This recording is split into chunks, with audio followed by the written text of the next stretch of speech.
এই হয় অনন্ত বিভেদ। চিত্রজল্প দশঙ্গ প্রজল্পাদি নাম, ভ্রমর গীতা দশ শ্লোক তাহার প্রমাণ। উদ্ঘূর্ণা বিবশ চেষ্টা দিব্যন্মাদ নাম, বিরহে কৃষ্ণ স্ফূর্তি আপনাকে কৃষ্ণ জ্ঞান। গতকাল আমরা মাদন সম্বন্ধে যথামতি আলোচনা করে এসেছি। এইখানে এসে পরের পয়েরে তিনি বলছেন, উদ্ঘূর্ণা চিত্রজল্প মোহনের দুই ভেদ। মাদন বলতে মোহনের অভাব, আর মোহন বলতে মাদনের অভাব। মাদন মিলন রস, মোহন বিরহ রস। এখানে কবিরাজ গোস্বামীর ব্যাখ্যাগুলি যেন একটু কি রকম, মানে যখন যা স্ফূর্তিতে এসছে বলে গেছেন, প্রকৃতপক্ষে বিরহের চতুর্বিধ ভাগ করে তারপর ধীরে ধীরে একই প্রসঙ্গ নিয়ে ভাগ করলে সুবিধা হয়। তা নাহলে একবার আমরা মিলনে যাচ্ছি, একবার বিরহে, একবার মিলনে একবার বিরহে। এখন উনি যেভাবে পয়া করেছেন আমরা সেইভাবেই চলছি, আচার্য আনুগত্যেই চলার নিয়ম। এই কারণে যাই হোক, এখানে বলছেন চিত্রজল্প উদ্ঘূর্ণা মোহনের দুই ভেদ। এখানে চিত্রজল্প উদ্ঘূর্ণা কার হয় সে কথা বলেননি, সেই বিষয়ে আগে আমাদের জানা প্রয়োজন।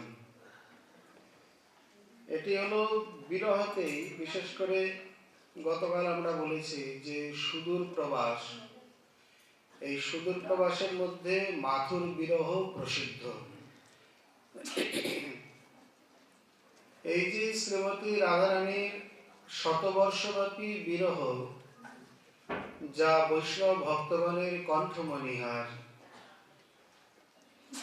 এই মাথুর বিরহের মধ্যে আমরা দিব্যন্মাদ দেখতে পাই, তাও উদ্ধব সন্দেশাদিতে গিয়ে, বা তার আগে পরেও দেখা গেছে। আগে আমাদের দিব্যন্মাদ জানতে হবে, তবে আমরা উদ্ঘূর্ণা চিত্রজল্প এগুলি জানতে পারবো, বা জানলে ভালো। দিব্যন্মাদ বলতে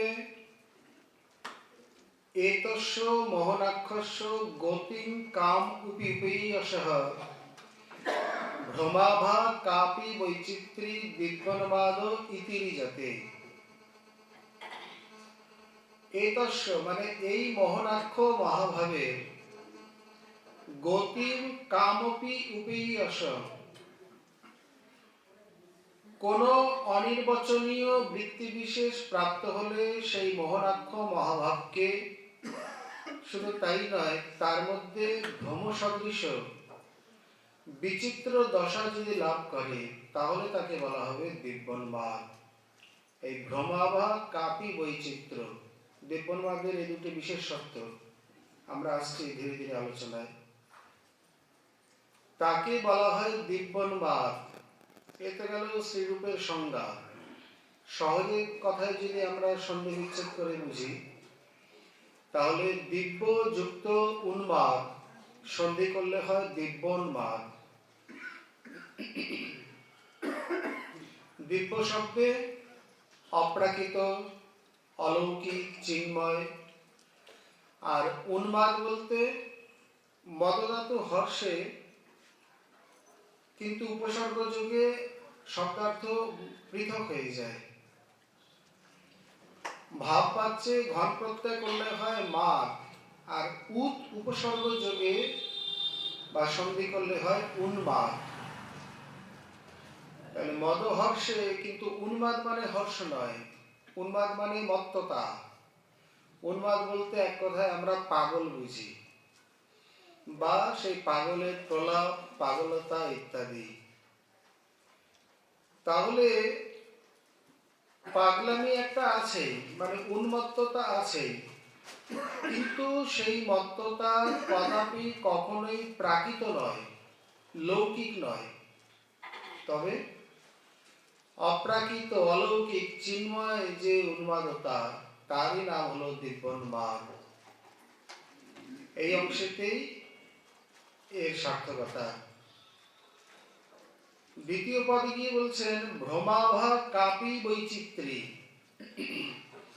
এই দিব্যোন্মাদে অবশ্যই ভ্রম থাকবে।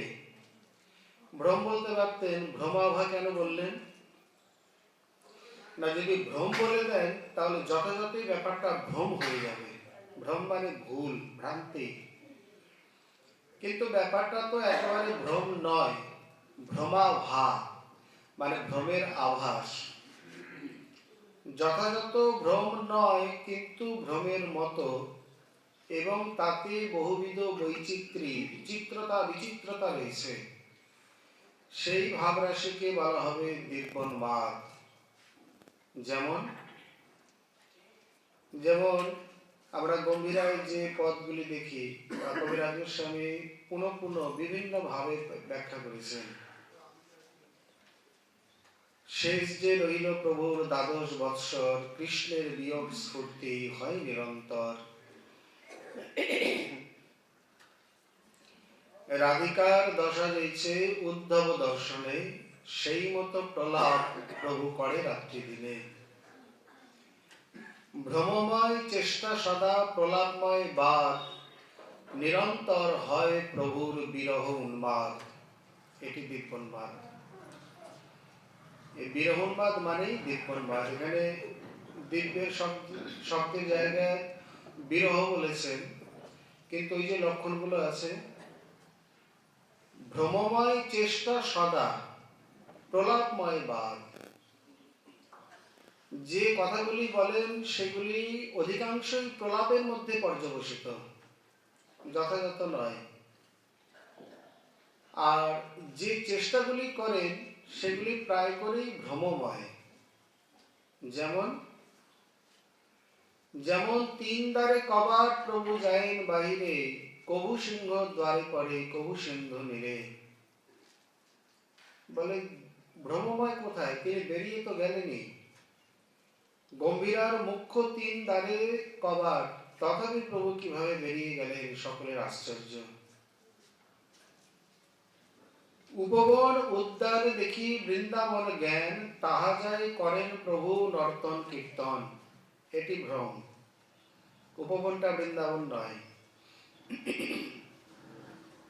শ্রীমৎ মহাপ্রভুর সময়ে আমরা পুরীতে বহু উদ্যানের উল্লেখ পাই। যেমন চটক পর্বত ভ্রমে ধাইয়া চলে আর্তনাদে, বা চটক পর্বত ভ্রমে বৃন্দাবন জ্ঞানে, ধাইয়া চলে করে প্রভু করে আর্তনাদে। দু জায়গায় একই বর্ণনা। চটক পর্বতটা গোবর্ধন নয়, চটক চটকি, কিন্তু তাকে গোবর্ধন মনে করে তিনি গম্ভীরা থেকে দৌড়ে এসছেন। এসে সেইখানে আর্তনাদ করে কীর্তন বা শ্লোকাদি উচ্চারণ করে হন্তায় মদ্রি ডবলা হরিদাস বর্জ যদ রামকৃষ্ণ চরণ স্পর্শ প্রমোদ মানং তনতি সহগ বনে স্তব পানীয় সুজবস কন্দর গন্ধ মূলেই। তিনি পূর্বরাগের সেই শ্লোক আবৃত্তি করতে লাগলেন। এই রূপে এটি বৃন্দাবন নয়, এটি গোবর্ধন নয়, তথাপি গোবর্ধন মনে করলেন। উপবন উদ্যান বৃন্দাবন নয়, তথাপি তাকে বৃন্দাবন মনে করলেন। এই স্থানে চটক পর্বতে একটি উপবন, বলগণ্ডিতে যেখানে জগন্নাথের কোটি ভোগ লাগয়ে আছে নিয়ম। রথযাত্রায় মানে পহন্ডি বিজয়ে 1 কিলোমিটার গেলেই মোটামুটি এই যে বিপ্রশাসিত নারকেল বাগান বা বলগণ্ডি স্থান, এইখানে রথ একটু দাঁড়ায়, বিশ্রাম করে শ্রী জগন্নাথ দেব। সেই সময় কোটি ভক্ত কোটি ভোগ মানে অনন্ত অসংখ্য ভোগ লাগে, এর কোনো নিয়ম নেই। এই জন্যই তো রথযাত্রা, আপামর সকলকে দর্শন দিতে, তাদের হৃদয়ের প্রিয় ভক্তি উপহার গ্রহণ করবার জন্যই তো রথ। যদ্যপি অনেক কারণ, অনেক উদ্দেশ্য আছে। এই স্থানেতে শ্রী জগন্নাথ দেব একটু বিশ্রাম করেন, বলগণ্ডের স্থানেতে ভোগ গ্রহণ করেন, এটা একটু পাশে আইটোটা, সেই সময় শ্রীমান মহাপ্রভু সেইখানে গিয়ে বিশ্রাম করেন, যেখানে শ্রী প্রতাপরুদ্রদেব ভট্টাচার্যের পরামর্শে মহাপ্রভুর কৃপা পেয়েছিলেন। মহাপ্রভু আবিষ্ট হয়ে আছে রথযাত্রার ভাবে, সেই তো পরাণনাথ পাইনু, যাহা লাগি মদন দহনে ঝুরি গেনু। আর এই সময় তিনি রাজবেশে নয়, ভক্ত বেশে গিয়ে উপস্থিত। কোনো প্রণাম বন্দনা অনুমতি কিচ্ছু নেই, একেবারে সোজা গিয়ে পাদ সম্ভাষণ শুরু করে দিয়েছেন, ভট্ট শিখিয়ে দিয়েছেন। নৃপতি নৈপুণ্যে করেন পাদ সম্বাহন, আর জয়তী তে ধিকম অধ্যায় মানে গোপীগীত করেন পঠন। তুষ্ট হইয়া প্রভু তারে কইল আলিঙ্গন, ইহা নাহি জানে ইহ হয় কোন জন। ফলটি কি হলো? মহাপ্রভুর কৃপা আশীর্বাদ পেলেন। আচ্ছা, মহাপ্রভু যেখানে তুষ্ট হয়ে তাকে আলিঙ্গন করছে, তাহলে উনি জানে না ইনি কে? বলে হ্যাঁ জানে। এখানে একটা ছোট্ট তাৎপর্য আছে। রাজা পরম ভক্ত, মহাপ্রভুর ভক্তগণের মধ্যে শ্রী প্রতাপরুদ্রের নাম অন্যতম, স্থান অন্যতম। যে রাজা প্রভুর বিয়োগে প্রাণ ত্যাগ করতে উদ্যত হয়, সে রাজা কি যেমন তেমন রাজা? কিন্তু মহাপ্রভু ভঙ্গি করে বলছেন, এক রাজ নাম তাহারে দূষিল, ওই জন্য আমি মিলতে পারি না, আমি সন্ন্যাসী মর্যাদা লঙ্ঘন করতে পারি না। কিন্তু ধীরে ধীরে যখন ভক্তে পরিণত হলো, ভক্তি ভাব জাগ্রত হলো, বিশেষ করে তুচ্ছ সেবা করে বৈশে রাজ সিংহাসনে, মহাপ্রভুর কৃপা পাইল সেই সেবা গুণে। ও রাজা নিজে চন্দন জল ঝাড়ু দিয়ে যাচ্ছে। এই প্রভুর যে বাধা মানে সংকোচরূপী পর্বত ছিল, এই সেবা দর্শনে সেই পর্বত যেন চুরচুর হয়ে গেল। এরপরে প্রতাপরুদ্র যেভাবে এসছে, তখন ভক্ত রূপে, ভক্ত বেশে, রাজবেশে নয়। এখানেও প্রভু শাস্ত্রীয় মর্যাদা দেখালেন, ভক্তমালের বেশের কত মর্যাদা দেখিয়েছে। ভক্ত বেশে চোর এসছে, ভক্ত বেশে অসাধু এসছে, তাকে ভক্তের মতনই মর্যাদা দিয়ে রানীমা বা অন্যান্য ভক্তগণ পরমার্থকে লাভ করেছেন। এখানে শ্রীমান মহাপ্রভু সবই জানেন, তথাপি তিনি আবিষ্ট হয়ে আছেন, অথবা কবিরাজের লেখনী তিনি অর্ধবাহ্য দশায় আছেন, এই জন্য অতটা গুরুত্ব দেননি বা খেয়াল করেননি। অসংখ্য ভক্তের ভিড়ের মধ্যে মনে করেছেন কোন ভক্ত হবেন, আর বিশেষ করে তার প্রিয় গোপীগীত যেমনই আবৃত্ত করছেন, সেই আবৃত্তি শুনে তুষ্ট হয়ে তাকে আলিঙ্গন দান করলেন। সেখানে সিদ্ধান্ত করছেন, ও সাক্ষাতে না করে কৃপা, পরোক্ষে এত দয়া, কে বুঝিতে পারে এই শ্রীচৈতন্যের মায়া। সাক্ষাতে না না বিষয় রাজা, আমি স্পর্শ করব না, আমি দর্শন দেব না, আমি করবও না। আর পরোক্ষে দেখো, একেবারে আলিঙ্গন দিয়ে বসে থাকলো। ভঙ্গিয়া ঠাকুরে রঙ্গিয়া ঠাকুরে এইরকমই রঙ্গভঙ্গি সব, এগুলি সব লীলার রহস্য, লীলা পারাবার, লীলা পুষ্টি, লীলা রসাস্বাদ, তার মানে লীলার বৈচিত্র্য মাত্র। তো এইখানে বিশেষ করে আইটোটা একটা ছোট্ট ইতিহাস আছে। আই মানে এই আমাদের দেশেও বলে, আমাদের দেশে মানে বিশেষ করে সিলেট আদিতে শ্রীহট্টে মূল শব্দটি হলো আরিয়া, মানে মাতাকে বলা হয় বা গুরুজন স্ত্রীকে বলা হয়। এই আর্যা থেকে অপভ্রংশে এসে আই হয়ে গেছে। চৈতন্য ভাগবতে শ্রী বৃন্দাবন ঠাকুর তিনি বহু জায়গায় সচিমাকে আই বলে উল্লেখ করেছেন। আই জানে প্রভুর শাকে বড় প্রীতি, এতেকে রান্ধিলা ৭ প্রকার বিংশতি। সচিমা জানে আমার নিমাই শাক খেতে খুব ভালোবাসে, এই জন্যে যখন নিজ গৃহে বা অদ্বৈত গৃহে রন্ধন করলেন, ২০ প্রকারের তো কেবল শাকই রান্না করলেন। তাহলে আর অন্যান্য ব্যঞ্জন যে কত কে বলতে পারে। আর মজা এখানে বা আশ্চর্য এখানে যে 20 রকমের শাক একমাত্র বঙ্গদেশেই পাওয়া যায়, অন্য কোথাও পাওয়া যায় না। এত শাক কোথায় পাবে? এখানে আই বলে উল্লেখ করেছেন।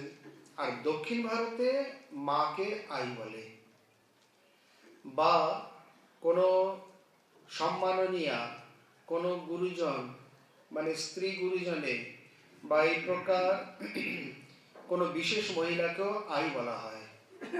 এই বাগানটি দক্ষিণ ভারতের কোনো মহিলার ছিল, এই জন্য সেই নাম অনুসারে সেই বাগিচার নাম হয়ে যায় আই টোটা। টোটা মানে বাগান। এখানে উড়িয়া ভাষাগুলি কতগুলি বুঝে নিলে খুব মজা, মানে বোঝা যায়, তাতে আর অসুবিধা হয় না।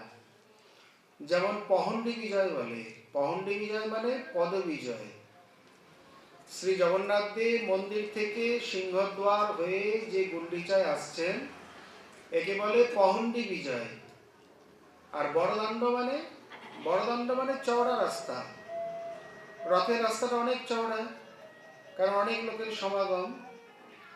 এই বড়দাণ্ড দিয়ে পহন্ডি বিজয় করতে করতে তিনি বলগণ্ডি স্থান নামক স্থানে এসে ভোগ গ্রহণ করেন। এই একটা উদ্যান, পাশেই রায় রামানন্দ বাগ ছিলেন, জগন্নাথ বল্লভ উদ্যান, এদিকে আইটোটা, ওদিকে চটক পর্বত, তার পাশে উদ্যান। তখনকার দিনে পুরী ক্ষেত্রে এখন যেমন হোটেলের জঙ্গল হয়ে গেছে, আর তখন এমনি স্বাভাবিক রূপেই এইসব উপবন উদ্যানে ভরা ছিল। সেখানে বহু বহু উদ্যানের উল্লেখ আমরা পাই। প্রতিটি উদ্যানেতেই শ্রীমান মহাপ্রভুর বৃন্দাবন জ্ঞান হতো। বলছেন এই জ্ঞান তো সঠিক নয়, এই জ্ঞান তো ভ্রম। বলছেন ভ্রম শুধু বললে তাহলে অশাস্ত্রীয় হয়ে যায়। কারণ গ্রামে বসে ধামের চিন্তা করা ভালো, কিন্তু ধামে এসে গ্রামের চিন্তা করা ভালো নয়। এই প্রবাদ অনুযায়ী অন্যত্র অন্য কোনো স্থানে ব্যক্তি বস্তু বা অন্য কিছুতেই যদি ধাম, ধামেশ্বর বা এই প্রকার ভক্তি জাতীয় কিছু স্ফূর্তি হয়, জ্ঞান হয়, স্মৃতির উদয় হয়, সেটি পরম প্রশংসনীয়। সেটি কেবল ভ্রমের মধ্যে পর্যবসান হবে না। কিন্তু যেহেতু এটি তার ভাব বা উদ্দীপন, ওটা বৃন্দাবন নয়, এই জন্যে এটা ভ্রম নয়, আবার ভ্রমের মতো। এই জন্যে মূল শ্লোকে বলেছেন ভ্রমাভা কাপি বৈচিত্রী। এই ভ্রমরূপী কিছু বৈচিত্র্য তার মধ্যে রয়েছে, এই জন্যে তাকে সেই লক্ষণাক্রান্ত ভাবকে বলা হবে দিব্যন্মাদ। শ্রীমান মহাপ্রভুর মধ্যে এই পয়ারগুলিতে বা এই ভাবগুলিতে আমরা স্পষ্টতই দিব্যন্মাদ দেখতে পাই। এই দিব্যন্মাদের অনেক অনেক ভেদ, তার মধ্যে মুখ্যত চিত্রজল্প, উদ্ঘূর্ণা ইত্যাদি বিশেষ। উদ্ঘূর্ণা বলতে নানা প্রকার বিলক্ষণ বৈবস্য চেষ্টাকে উদ্ঘূর্ণা বলে। যে চেষ্টার মধ্যে বিবশতা থাকবে, মানে বিবশতা শুধু নয়, বিবশতা পূর্ণ এবং নানা প্রকার বৈলক্ষণ্য, একটার সঙ্গে আরেকটার মিল হবে না, বিলক্ষণতা বা বৈলক্ষ্য মানে বিলক্ষণের ভাব, বৈলক্ষণ্য অর্থাৎ অসদৃশতা।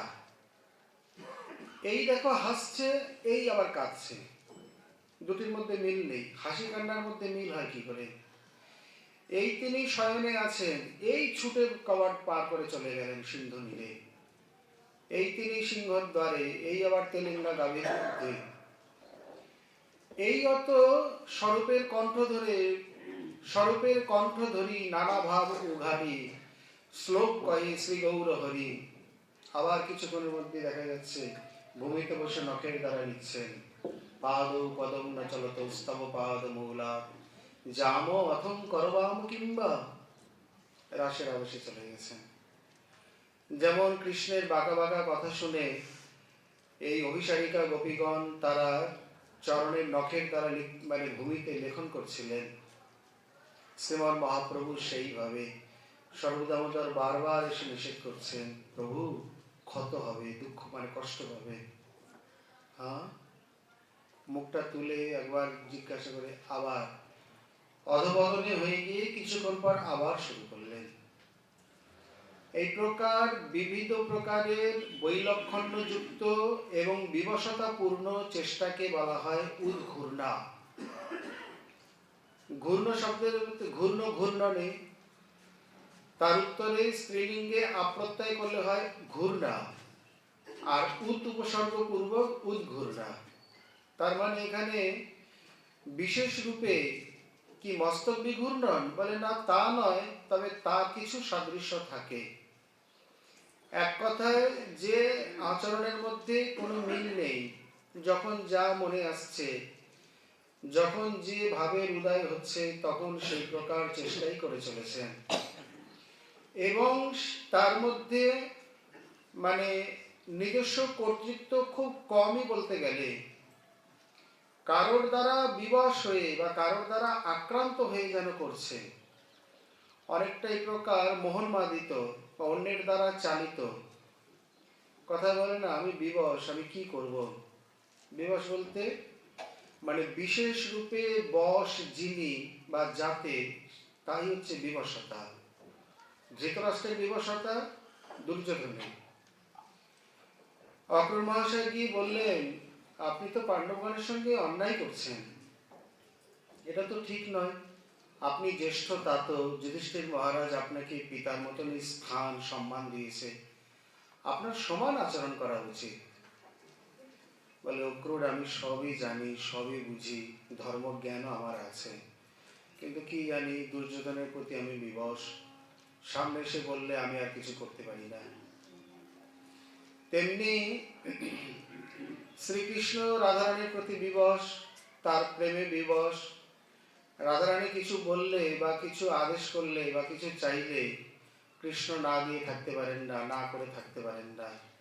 রাধা প্রেম ও বৈবস্য। তেমনি শ্রীমান মহাপ্রভু আজ দিব্যোন্মাদে উন্মাদিত বা ভাবাক্রান্ত হয়ে সেই ভাবে তিনিও বিবশ। এই জন্য কখন কি করছেন তিনি নিজেও জানেন না। দেহ কর্ম করেন কেবল অভ্যাস মাত্র। যথারীতি সমুদ্রে যাচ্ছে, স্নান করছে, আহ্নিক ভোজনাদি করলেন, কিন্তু তখনও প্রভুর সেই ভাবে গর গর মন, মানে সম্পূর্ণ আবেশটা যায়নি। অর্ধবাহ্য দশা এসে গেছে, কিন্তু এখনো কিছু আবেশ, সেই রেশ রয়েই গেছে। এই প্রকার চেষ্টাকে বলা হবে উদ্ঘূর্ণা। যেমন যদি আমরা ব্রজে দেখি, তাহলে ব্রজে যেমন অন্ধকারে কুঞ্জাভিসার, বাসক সজ্জার ন্যায় কুঞ্জ দিয়ে সজ্জা রচনা, খণ্ডিত ভাব অবলম্বনে কোপন ভাব প্রদর্শন, এগুলি সব উদ্ঘূর্ণার লক্ষণ। মানে রাধারানী কখন কি করছেন উনি নিজেও জানেন না।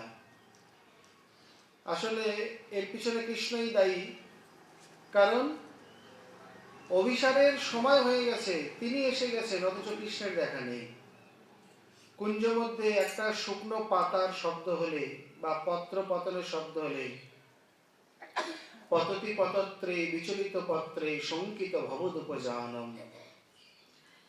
অমর কবি জয়দেবে তিনি বলছেন, ওই দেখো পততি পতত্রে বিচলিত পত্রে, তোমার পন্থা নিরীক্ষণ করে আছে, তুমি চলো এখনই, দুটি এসছেন নিয়ে যাওয়ার জন্যে।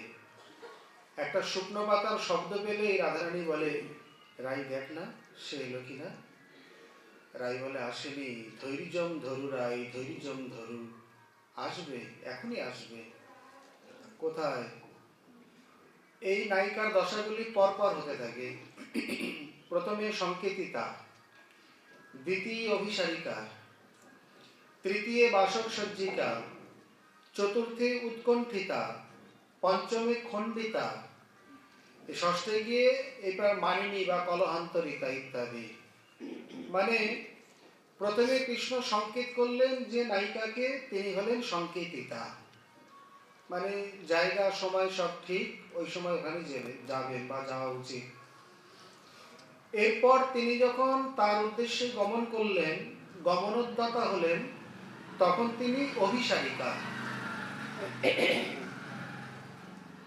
শ্রীপ্লি শ্রী ধাতু গতি অর্থে ভাব পাচ্ছে অল করলে হয় স্বর, ঘন করলে হয় সার, এরপর আবার ই করলে হয় সারিকা, তার মানে গামিকা। অভি সম্যক সারিকা গচ্ছিতা বা গমনিকা ইতি অভিসারিকা। যিনি সংকেত অনুযায়ী নির্দিষ্ট স্থানে নির্দিষ্ট সময়ে প্রিয়তমের নিকট গিয়ে উপস্থিত হন বা গমন করেন, তিনি হলেন অভিসারিকা নায়িকা। কতক্ষণ? ওই গমন পর্যন্ত অভিসারিকা, তারপরে অভিসার শেষ হয়ে গেল। অভিসার মানে এক প্রকার কান্তের উদ্দেশ্যে গমন। এরপর বাসক সজ্জিকা। বধুর লাগিয়া সেই যে বিছাইন, গাথিন মালতী মালা, দীপ জ্বালিন তাম্বুল সাজিন, কুঞ্জ হইল আলা। বড় সাধ মনে এ নব যৌবনে, গোঙাব বধুর সনে, বধূ পানে চাই রজনী পোহাই, কেমনে প্রবোধিব মনে। এটি বাসক সজ্জিকা, মানে বধূর জন্যে শয্যাদি রচনা করে অধীর আগ্রহে অপেক্ষা করছেন।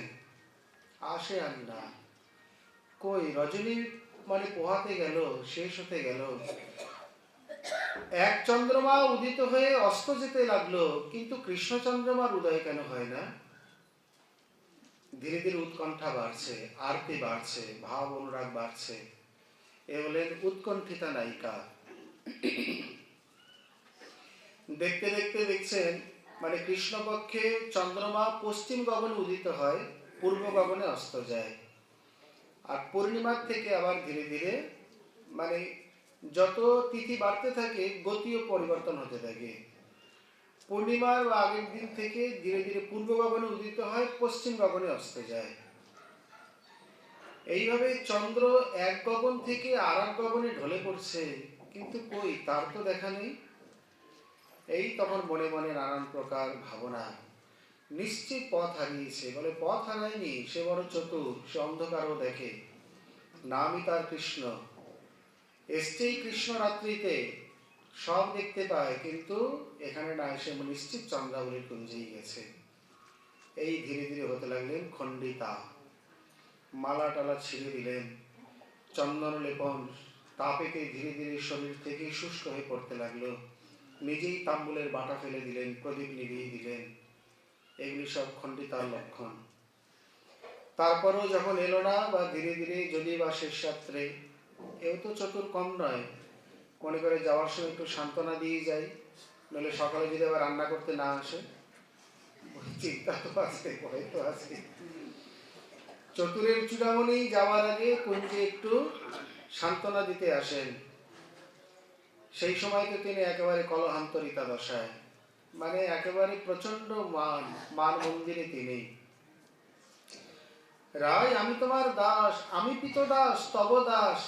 বলে হয়েছে, এইভাবেই তো ভুলিয়েছো ছোটবেলা থেকে।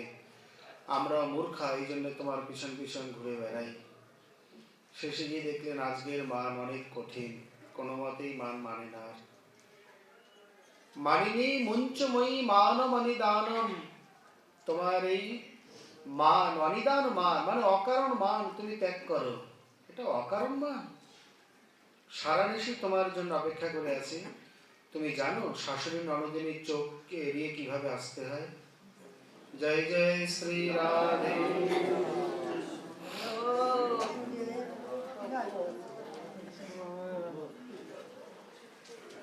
আমি যে কিভাবে গৃহত্যাগ করি, কিভাবে গৃহকর্ম সমাধা করে সকলের চোখে ফাঁকি দিয়ে তোমার কাছে আসি, তুমি জানো না। তুমি যেদিন রাই হবে সেদিন বুঝতে পারবে। বলছেন রাই তুমি জানো না, আমি সারা নিশি অন্বেষণে, মানে তোমাকে তোমার কুঞ্জকে অন্বেষণ করতে করতে এই নিশি পেরিয়ে গেল। বলে ও নিজেই সংকেত করেছ আর নিজেই কুঞ্জ খুঁজে পাও না? বাহ, কি সুন্দর কথা। এইভাবে কত বাদ বিতণ্ডা, সেখানে কত তর্ক বিতর্ক। শেষে গিয়ে তিনি রায়চরণে মানে দেখলেন যেখানে বাঁশি মুকুট দিয়ে কোনো মতে কিছু হলো না। বলছেন রায় তুমি জানো তুমি আমার কে? বলে কে? তমসি মম জীবনম তমসি মম ভূষণম তমসি মম ভব জলধি রত্নম। তুমি আমার জীবন, তুমি আমার ভূষণ, তুমি আমার হৃদয়ের ধন। তা তো দেখতেই পাচ্ছি, ভূষণকে ফেলে এই জন্যে নাগর বনে বনে ঘুরে বেড়াচ্ছে অভূষিত হয়ে। আমি যদি তোমার জীবন হতাম, তা আমি তো কুঞ্জে বসে আছি। জীবন ছাড়া শরীর চলে কি করে? এত রাত্রি এতক্ষণ ধরে চললে কিভাবে? হেঁটে আসলেই বা কিভাবে? কৃষ্ণ একের পর এক ছল, কপট, মিথ্যা ইত্যাদি বলে কোনো মতে রায়কে সান্ত্বনা দিতে লাগলেন। শেষে গিয়ে যখন কোনো কিছুতেই হলো না, বললেন তাহলে এক কাজ করো, এই স্মরগরল খণ্ডনম মম শিরসি মণ্ডনম দেহি পদ পল্লব মুদারম। তোমার যা ইচ্ছা হয়, যে না ভবসি সুখ জাতম, তোমার যা ইচ্ছা হয় তুমি তাই করো। তুমি আমার মস্তক মুন্ডন করে দাও, আমার মাথায় ঘোল ঢেলে দাও, আমাকে ইচ্ছা মতো শাস্তি দাও, নাকে খত দাও, কিন্তু তোমার সেই উদার পাদপল্লব আমাকে দান করো। এই পদটি কলহান্তরিতার পর। এখানে আমাদের রাধাকুণ্ডে শ্রী মাজান্নবাদ তিথি উপলক্ষে যে মহোৎসব হয়, সেখানে যে প্রথম দিন হয় কুণ্ড মিলন এবং গোষ্ঠ লীলা কীর্তন, আর তারপরের দিন হয় কলহান্তরিতা কীর্তন। এই প্রাচীন পরম্পরা চলে আসছে বহুদিন থেকে। এই রূপে যে নায়িকার দশাগুলি দেখা যায়, তার মধ্যে এখানেও কিছু উদ্ঘূর্ণার চেষ্টা হয়েছে। একে বলা হয় উদ্ঘূর্ণা। আর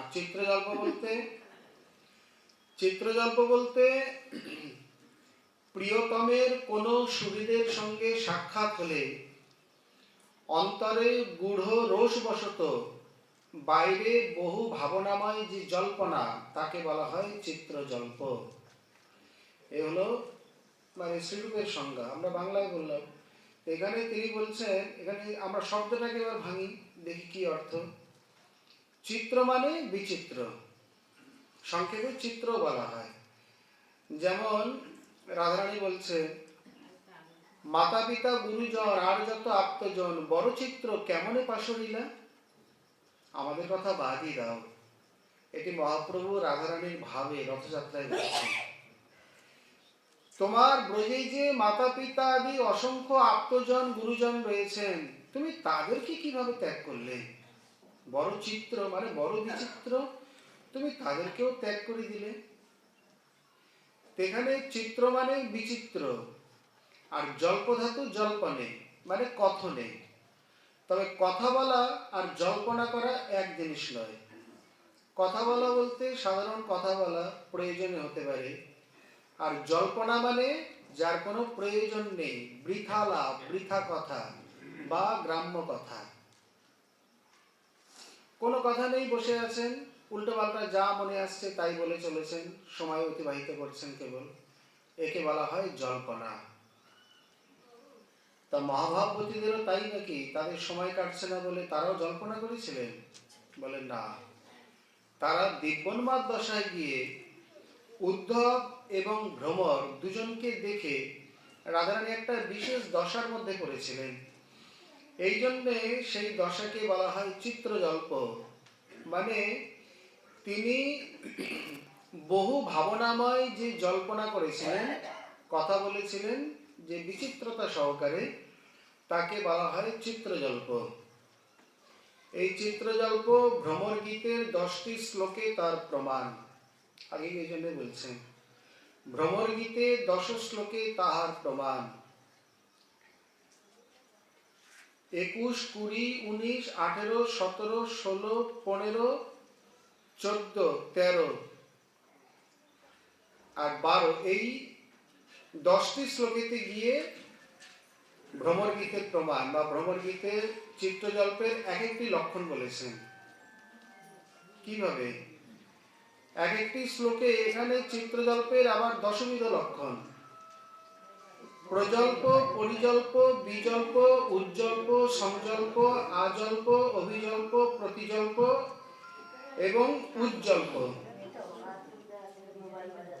এই 10টি লক্ষণে 10টি শ্লোকের তিনি উদাহরণ দিয়েছেন। রাধারানী কিন্তু ইচ্ছা করে দেননি, গুনে গুনে 10টা দিয়েছেন তা নয়। তিনি এই প্রকার, এ ঘটনা সকলেই জানেন। প্রথম যখন উদ্ধব আসলেন, এখানে কয়েক ভাগে ভাগ করেছেন, কুঞ্জ, নিকুঞ্জ আর নিভৃত নিকুঞ্জ। এরও কতগুলি ভাগ রয়েছে।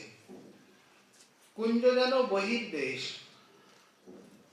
এখানে শ্রীজি প্রভুপাদি লিখেছেন যে কুঞ্জগুলি এমন, দিনের মধ্যে যদি 10 বার আনাগোনা করে কুঞ্জকে বুঝতে পারবে না যে ভিতরে এত সুন্দর স্থান রয়েছে। যেহেতু কৃষ্ণ পাঠিয়েছেন এবং দেখা করা প্রয়োজন, এই জন্যে শ্রী যোগমায়া কুঞ্জগুলি উদ্ধবের গোচরীভূত, মানে দৃষ্টিপথে গোচরীভূত করলেন। উদ্ধব কেয়ারিতে গিয়ে যখন তিনি মিলিত হলেন, প্রথমে কুঞ্জে গিয়ে দেখছেন কতগুলি ব্রজগোপী যেন মৃত্যুর জন্য অপেক্ষা করে আছেন। শরীরে কোনো প্রসাধন নেই, পেটে অন্ন নেই, কেশ কলাপ জটা পড়ে গেছে, পরনের বসন শতচ্ছিন্ন। তারা কৃষ্ণের অঙ্গবন্ধ প্রাপ্ত হয়ে একটু সচকিতা হলেন। কে ব্রজনাথ, গোপীনাথ এলে নাকি? উদ্ধব বলছেন, না, আমি কৃষ্ণদূত উদ্ধব। ও, এতদিন পর নিজে আসতে পারেনি, বাড়ির মানে ভৃত্যকে, চাকরকে পাঠিয়েছে। উদ্ধবকে ভৃত্য বলে এত বড় স্পর্ধা কারণ নেই, যদুকুলে তো কারণ নেই। কৃষ্ণ বলরামের পরে উদ্ধবের স্থান সকলে সমীহ করে, কিন্তু গোপীগণ অনায়াসে বলে দিলেন। এইখানে গোপীগণের সঙ্গে কিছু বার্তালাপ হলো। এরপর তিনি নিকুঞ্জে গিয়ে নিভৃত নিকুঞ্জে সেই মহাভাগবতীর দর্শনে গেলেন। দূর থেকে দেখছেন তিনি রজের সিংহাসনে উপবিষ্টা। উপবিষ্টা মানে অর্ধশায়িতা, কিচ্ছু নেই, রজের মধ্যে পড়ে আছে। আর উদ্ধব মহাশয় এই যাবৎকাল রাধারানীর কথা কিছু কিছু শুনেছেন, কিন্তু আজ সাক্ষাৎ সেই মহাভাব স্বরূপিণীকে দেখে একটু গৌরব, সম্ভ্রম এবং স্তম্ভাক্ষ ভাবে সেখানে হাত জোড় করে দাঁড়িয়ে গেলেন। উনি শ্রী ভগবান, মানে উনি কিছু বলতে যাবেন বলে সেই সময় একটা ভ্রমর গুনগুন করতে করতে এসে উপস্থিত। রাধারানী উদ্ধবকে লক্ষ্য করেছেন কিনা স্পষ্টত নয়, করলে করতেও পারে বা আবেশে নাও করতে পারে, কিন্তু ভ্রমরটিকে লক্ষ্য করেছিলেন। উদ্ধব পাদস্পর্শ করবেন কিনা ভাবছেন বা কিছু বলতে যাবেন, এমন সময় ভ্রমরের গুনগুন শব্দ শুনে, গুঞ্জন শুনে রাধারানী দিব্যন্মাদে চিত্তজল্প দশায় চলে গেলেন। আর গিয়ে উদ্ধব কিছু বলার আগেই রাধারানী বলতে শুরু করলেন, মধুপকিতব বন্ধ মাস্পৃশাঙ্ঘ্রিং সপত্না কুচু বিললিত মালা কুঙ্কুমস্মস্র ভীর্ণ বহুত মধুপতি স্তন মালিনীনাং প্রসাদম যদি সদস্য বিড়ম্বং যস্য দূত স্তমিদ্রিক। খবরদার, মধুপকিতব বন্ধ মাস্পৃশাঙ্ঘ্রিং, তুই আমার চরণ স্পর্শ করবি না। মা শব্দ এখানে নিষেধে, প্রতিষেধে। কেন না? তুই কিতব বন্ধ, কিতব মানে কপট, তুই কপটের বন্ধু। তুই মধুপ নয়, তুই কপটের বন্ধু। মধুপ মানে হলো মধুনি পিবন্তি ইতি মধুপ, যে মধুপান করে সে হচ্ছে মধুপ, মানে মৌমাছি বা ভ্রমর। আর কৃষ্ণ কপট, কি করে কপট হলো? বলে দেখ, তোতে আর তাতে সাদৃশ্য আছে। কপট না হলে আমাদের মতো ব্রজবালাকে এই প্রকার ভুলিয়ে আমাদের সর্বস্ব হরণ করে নিয়ে আর মথুরায় চলে যায়। এখন আমাদেরকে এই প্রকার দুঃখিনী করে, কাঙালিনী করে সে মথুরার গগনে গিয়ে উদিত হয়েছে, তাদেরকে কাঙালিনী করবার জন্য। নিতান্ত কপট। ছেলেবেলা থেকে সকলে বলতাম, আমরা বিশ্বাস করতাম না। আমরা আমাদের জীবন, যৌবন, রূপ, ইহকাল পরকাল সর্বস্ব তাকে দিয়ে আজ আমরা এই প্রকার বনে বনে ঘুরে বেড়াচ্ছি। ঘরে যাওয়ারও আমাদের মুখ নেই। দেখ, সে মধুপতি আর তুই মধুপ, নামে তো তোতে আর তাতে সাদৃশ্য আছে। তুই কালো, সেও কালো, এদিকেও সাদৃশ্য আছে। আরে মূর্খ, তোর মতো মূর্খ দূত যাদের, তার তো যদুসভাতেই বিড়ম্বনাই বিড়ম্বনা হবে। কেন? আবার কেন জিজ্ঞাসা করছিস? সে এখানে যথেচ্ছ বিহার করত, যা খুশি তাই করত, কিন্তু ব্রজে সকলেই তাকে ভালোবাসে বলে কেউ কিছু মনে করতেন না। কিন্তু আমাদের সঙ্গে যে আচরণ করেছে, এই আচরণ যদি মথুরায় গিয়ে করে, তাহলে যাদবেরা মানে এক কথায় নারী লাম্পট্য যে দেখাচ্ছে, এই কথাই রাধারানী বলতে চাইছেন। এখানে আমরা সহজভাবে মেনে নিয়েছি, যাদবেরা কি তাকে সেইভাবে মেনে নিতে পারবে? কেন জানিস? মথুরার অঙ্গনাগণ বক্ষে কুমকুম লেপন করে, আর তোর প্রভুর গলায় রয়েছে সুগন্ধি বৈজয়ন্তী মালা আদি। যখন সেই অঙ্গনাগণের সঙ্গে গাঢ় পরিরম্ভনে আসক্ত হয়, তখন সেই কুমকুমগুলি লেগে যায় এই মালার ফুলে।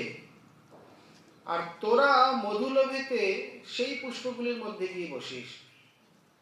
তার মানে এই ফুলগুলো এত টাটকা, এই ফুলের মধু এখনো মৌমাছি পান করেনি বা পায়নি, এটা তারই প্রতিধ্বনি।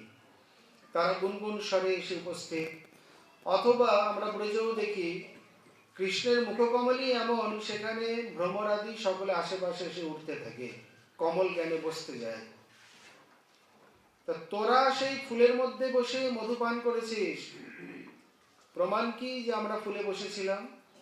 আহা, চোর চুরি করে বলে আবার প্রমাণ কি? তোদের মুখের মধ্যে, দাড়ির মধ্যে যে করাকগুলো লেগে রয়েছে, যমুনা কি শুকিয়ে গিয়েছিল? আসার সময় মুখটা ধুয়ে আসতে পারিসনি? তাহলে তো আমি জানতে পারতাম না। এই তোর মতো মূর্খ দুধ বলেই যদি সভাতে তার বিড়ম্বনা হবে। আমাদের কাছে এসছিস, আমরা কিছু মনে করব না। কিন্তু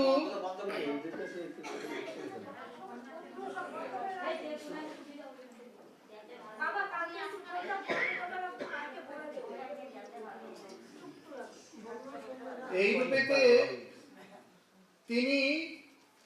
তুমি যদি যদু সভা থেকে এই প্রকার গুনগুন করে উড়ে উড়ে বসো, তোমার মুখে পরাগ দেখে যে কেউ অনুমান করে নেবে যে কোথা থেকে মধুপান করে এসছে। ভ্রমর অবাক হয়ে গেলেন।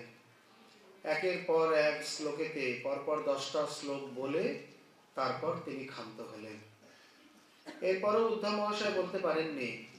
তিনি কিছু বলতে যাবেন, সঙ্গে সঙ্গেই সেই প্রেম সাগরের এত উত্তাল তরঙ্গ, তিনি মূর্ছিত হয়ে যান। হা নাথ রমানাথ ব্রজনাথার্থী নাশন, হে নাথ হে রমানাথ হে ব্রজনাথ, মগ্নম উদ্ধর বৃজিনার নবাত, তোমাদের এই দীনা দাসীকে দুঃখরূপী সাগর থেকে উদ্ধার করো। এইরূপে উদ্ধব মহাশয় কিছু বলতে যাবেন, আর একের পর এক সেই ভাব তরঙ্গ দেখে অবাক হয়ে গেলেন। গোপীগণচ এসছেন, বলছেন উদ্ধব, এই সময় আমরা তার সখী হয়েও কোনো কাজে, কোনো সেবায় লাগতে পারি না। কেন জানো? কি সেবা করব বলো? এই সময় কেবলমাত্র এই মূর্ছারূপী সখী তার কিছু সেবা করে থাকে। মানে মূর্ছা কি আবার সখী হয় নাকি? মূর্ছা তো একটি দশা, দশমী দশার একটি মূর্ছা, তারপরেই মৃতি মানে মৃত্যু আদি। যদ্যপি এখানে তার সম্ভাবনা নেই, কিন্তু উনি বলে দিয়ে গেছেন। তার মানে যতক্ষণ পর্যন্ত রাইধনী মূর্ছিত হয়ে থাকেন, ততক্ষণ পর্যন্ত সেই বিলাপ, হাহাকার, আরতি ইত্যাদি নেই। মূর্ছা ভঙ্গ হলেই আবার সেই আরতি আদি। অতএব তখন আমরা কি করবেন? বলে চন্দনের লেপ, কোথায় চন্দন? আর এমন বিরহ তাপ, একদিক দিয়ে চন্দন লেপন করে যাচ্ছে, আরেকদিকে পাপড়ির মতো শুকিয়ে উড়ে কোথায় চলে যাচ্ছে। এত প্রচন্ড তাপ আমরা কল্পনাও করতে পারবো না। এই জগতে সাধক সমাজেই প্রেমের বেশি দান করেন না। আর আমরা কথা প্রসঙ্গে বলে এসেছি যে অনন্ত কোটি ব্রহ্মাণ্ডে যত সুখ আছে, রাধারানীর সুখানুভূতি বা সুখভোগের কাছে এক কণিকা মাত্র নয়। তেমনি অনন্ত কোটি ব্রহ্মাণ্ডে যত দুঃখ নিচয় আছে, রাধারানীর দুঃখ, বিরহ বা তাপের কাছে এক কণিকা মাত্র নয়। আমরা যত বলি, যত ভাষা প্রয়োগ করি না কেন, এটি আমাদের কল্পনাতীত, কারণ আমাদের অনুভূতির মধ্যে এটি আসে না। অতএব একদিকে চন্দন লেপন করছে, একদিকে পাপড়ির মতো উড়ে যাচ্ছে, মানে লেপন করেও কোনো কাজ হয় না। যত শীতল থেকে শীতলতম দ্রব্য আছে, কোনো কাজেই লাগে না। অতএব এইখানে একমাত্র মূর্ছা সহিত তার সেবা করে থাকে। এই সকল হচ্ছে এই স্থানে, মানে এইখানে তিনি যে বললেন এই চিত্রজল্প উদ্ঘূর্ণা তার দুই ভেদ। চিত্রজল্প দশঙ্গ প্রজল্পাদি নাম, ভ্রমর গীতা দশ শ্লোক তাহার প্রমাণ। আর উদ্ঘূর্ণা বিবশ চেষ্টা, যে কথা আমরা বলে আসলাম, বৈলক্ষণ্য এবং বৈবস্যপূর্ণ চেষ্টা। দিব্যন্মাদ নাম, বিরহে কৃষ্ণ স্ফূর্তি, আপনাকে কৃষ্ণ জ্ঞান। এটি দিব্যন্মাদের আরেকটি লক্ষণ। তাহলে এখানে মুখ্যত তিনটি বললেন, চিত্রজল্প, উদ্ঘূর্ণা আর চরম পরম বিরহে গিয়ে আপনাকে কৃষ্ণ জ্ঞান। এই অংশে উজ্জ্বল নীলমণিতে শ্রীজীব প্রভু এবং শ্রী চক্রবর্তী পাদ অশেষ বিশেষে বিচার করেছেন। এই কৃষ্ণ ভাবনা এটি অদ্বৈত ভাবনার মতো বা কেবল জ্ঞানবাদীদের মতো সোহং ভাব নয়। যেমন এই ভাবনা আমরা রাসে দেখি আর মাথুর বিরহে কোনো কোনো জায়গায় দেখি। কৃষ্ণ হও ললিতা পশ্য পশ্য, দেখো দেখো আমি কৃষ্ণ হয়ে গেছি। প্রথমে এর কতগুলি, এর আবার দুই প্রকার ভেদ আছে। এক হচ্ছে বুদ্ধিপূর্বক আর এক হচ্ছে অবুদ্ধিপূর্বক। এরও দৃষ্টান্ত দিয়েছেন, মানে কৃষ্ণ জ্ঞান অবুদ্ধিপূর্বক রাস আদিতে।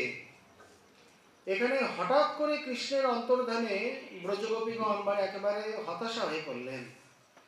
যেমন মালার থেকে সুতাকে আকর্ষণ করে নিলে ফুলগুলো বিকীর্ণ হয়ে পড়ে, হস্তি যুথের থেকে হস্তি চলে গেলে হস্তিনীগণ বিমর্ষ হয়ে পড়ে, তেমনি রাসেতে রাসেশ্বরের অন্তর্ধানে এই গোপীগণ সেই প্রকার প্রলাপ বিলাপ করতে লাগলেন।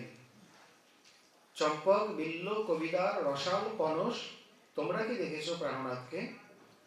আরেকজন বলছেন না না, এরা পুরুষ জাতি, এরা নারীর বিরহ বুঝবে না, বাদ দাও।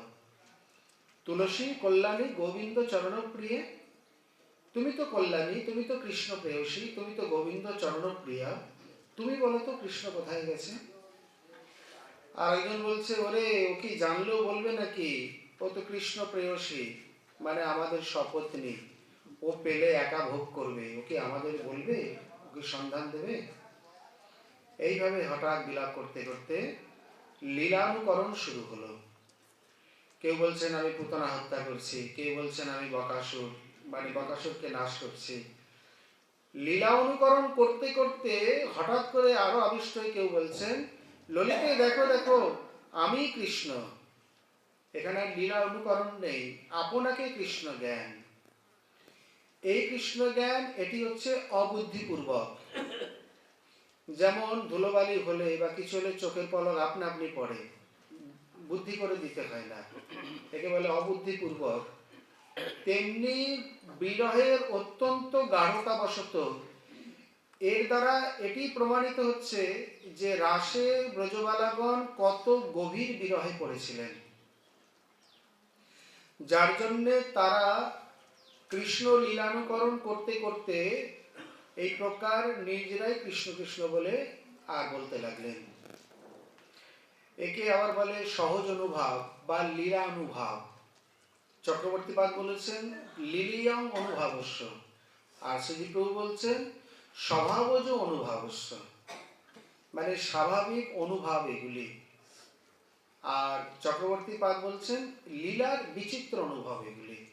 কারণ ওই যে কাপি বই ভ্রমাভা বৈচিত্র্যী দিব্যন্মাদের মধ্যেই তো, অতএব ওই লক্ষণটা অবশ্যই থাকতে হবে এবং আছে। অনেক বৈচিত্র্যী, এক একজনের এক এক রূপ, এটা বিচিত্রতা। আর ভ্রমাভা কৃষ্ণ নয়, যে গোপী বলছে সে কৃষ্ণ নয়, অথচ সখীদের ডেকে দেখাচ্ছে দেখো আমি কৃষ্ণ। এটি অবুদ্ধিপূর্বক, এর আস্বাদন বেশি বা এর গাঢ়তা বেশি। আবার কোনো সময় বিরহে বুদ্ধিপূর্বক হয়, যেমন ছন্দকৌস্তব থেকে দৃষ্টান্ত দিয়েছেন। রতিমঞ্জরি তিনি কুঞ্জে প্রবেশ করতে গিয়ে দূর থেকে দেখছেন রাধারানী একা একাই, কাউকে ডাকেনি, কাউকে বলেনি, মানে রূপরতি তারাও জানে না। রাধারানী সুন্দর দিব্য পীতাম্বর ধারণ করেছেন, আর ময়ূরপুচ্ছ দিয়ে চূড়াটি টেনে বেঁধেছেন, সেই সঙ্গে নিজে নিজেই বনমালা গলায় দিয়েছেন, দিয়ে কৃষ্ণের বাঁশি কোথা থেকে পেয়েছেন বা নিয়েছেন, নিয়ে অথবা কুঞ্জে হয়তো কৃষ্ণ ছিল, তিনি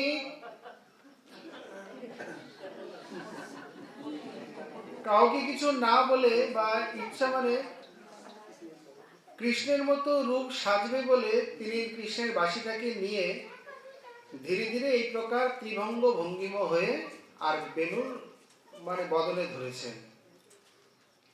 রাধারানী বেণু বাজাতে পারে, পারে কিনা জানা নেই, সেই প্রকার তো স্পষ্ট উল্লেখ নেই। তবে রাধারানীর বেণু বাজাতে খুব শিক্ষা মানে ইচ্ছা। পদাবলী সাহিত্যে কিন্তু আছে যে রাধারানী বেণু বাজাতে পারে, কারণ এই বংশী শিক্ষা আমরা পদ দেখি পদাবলী সাহিত্যে। অন্য যত পালা আছে তার মধ্যে বংশী শিক্ষা একটা বিশেষ পালা। আর এখানে যে ছন্দকৌস্তবে বললেন ওই যে রাধারানীর ত্রিভঙ্গতা, সাধারণত রাধারানীর ত্রিভঙ্গ হয় না, যেহেতু কৃষ্ণ যখন বাঁশি বাজায় তখন ত্রিভঙ্গ হয়েই বাজায়, আর এটা স্বাভাবিক। মুখ সোজা করে বাঁশি বাজানো যায় না, বাঁশি বাজাতে গেলে গ্রীবা ঈষৎ বক্র হবেই, এইভাবেই বাঁশি বাজাতে সুবিধা। সাধারণত যারা বাঁশি বাজায় তারা এইভাবেই বাজায়, তার স্বাভাবিক রূপে গ্রীবার বক্রতা চলে আসে। আর যখন কদম্ব মূলে হেলান দিয়ে দাঁড়ায় তখন কোটিতে এবং চরণেও বক্রতা চলে আসে। যাই হোক, তা রাধারানী সেই ভাব দেখে, সেই রূপ দেখে তিনিও আজ ত্রিভঙ্গমী রূপে বেণুবাদন করতে ইচ্ছা করলেন। কিন্তু এখানে কৃষ্ণের কোনো উল্লেখ করেনি, কৃষ্ণ আছে কি নেই বা কোথায় আছে বা লুকিয়ে দেখছে। রতিমঞ্জরি মানে আমাদের দাস গোস্বামী পাদ, উনি ঘুরতে ঘুরতে এসে দেখছেন, বাহ এ কেমন দেখতে, দেখে তো মনে হচ্ছে কৃষ্ণ, কিন্তু শ্যামবরণ পীতবরণ হয়ে গেল কি করে? বরণে বৈসাদৃশ্য। রতি মানে সখী মঞ্জরীদের, বিশেষ করে সহচরীদের চোখ খুব মানে নেত্র আদি ইন্দ্রিয় আদি খুব সূক্ষ্ম, খুব পটু, ভাবেতে আবেশেই দেখছেন, কিন্তু পিতত্বটা ধরা পড়ে গেছে। লীলার আবেশে যুগলের আবেশ থাকে না, জ্ঞান থাকে না, পীতাম্বর নীলাম্বর বদল হয়ে যায়, কিন্তু সখী সহচরীদের দৃষ্টি এড়ায় না, কারণ তাহলে সেবা হবে না বা ধরা পড়ে যাবে, এই দায়িত্বগুলো তাদের উপর। কুঞ্জতে হয়েছেন তাই মুখরা এসে বলছেন, কি ব্যাপার নীলাম্বরী আজকে পীতাম্বর, এই প্রকার পীতাম্বর হয়ে গেল কি করে? বিশাখা দেখলেন এই তো আজকে তো বদল হয়নি, ধরা পড়ে গেলেন। সঙ্গে সঙ্গে তিনি নীলাম্বর টেনে নিয়ে মুখরাকে বলছেন, ওই দেখো সূর্য উঠেছে মনে হয়, কি সুন্দর বালারুণ দেখো, বলিয়ে সেই ক্ষণিকের মধ্যেই পীতাম্বর পরিবর্তন করিয়ে দিলেন। মুখরা দেখে বলছেন, এই যে এখন আবার নীল নীল দেখছি। বলে, তুমি পীত দেখো না, নীলও দেখো না, চোখের মাথা খেয়ে বসে আছো, চোখের মাথাই দেখো। তুমি সূর্যকে দেখেছো এই জন্য নীল দেখছো। বলে, হবে বোধ হয়, সূর্য কিরণ এরকম একটু ওলট পালটই দেখায়। এইভাবে কখনো কৃষ্ণের কখনো রায়ধনীর, মুহূর্তের মধ্যে যেদিন ভুলে যান মুহূর্তের মধ্যে পরিবর্তন করে দেন, বা সাধারণত তারা আগেই পরিবর্তন করে রাখে। এইখানে রতিমঞ্জরি প্রথমে খুব ভালোভাবে নিরীক্ষণ করলেন, বলে তো রায়ধনী। শুধু তাই নয়, নিজ দর্পণের সামনে নিজের কৃষ্ণ বেশটা দেখছেন ভালো করে, রূপটা ঠিক মতো হয়েছে তো। রতিমঞ্জরি অন্য একজন সখীকে ডেকে বলছেন, সখী পশ্য পশ্য, মানে দেখো দেখো রাধারানীর কি অভিলাষ। এখানেও তার আপনাকে কৃষ্ণ জ্ঞান, কিন্তু এটি বুদ্ধিপূর্বক, এখানে বিরহের তো প্রগাঢ়তা নেই। এইখানে তিনি বুদ্ধিপূর্বকই নিজেকে কৃষ্ণ বলে মনে করে কৃষ্ণ সেজেছেন, বা কৃষ্ণ নেই তার ভাবে বিভাবিত হয়ে আছেন। এখানে এই জন্য বলছেন, বিরহে কৃষ্ণ স্ফূর্তি, আপনাকে কৃষ্ণ জ্ঞান। এখানে আমাদের গোস্বামীগণ বলছেন সহজানুভাব বা লীলানুভাব। আর এই অংশকে নিয়ে দেবর্ষি নারদ তার ভক্তিসূত্র আলোচনা করেছেন।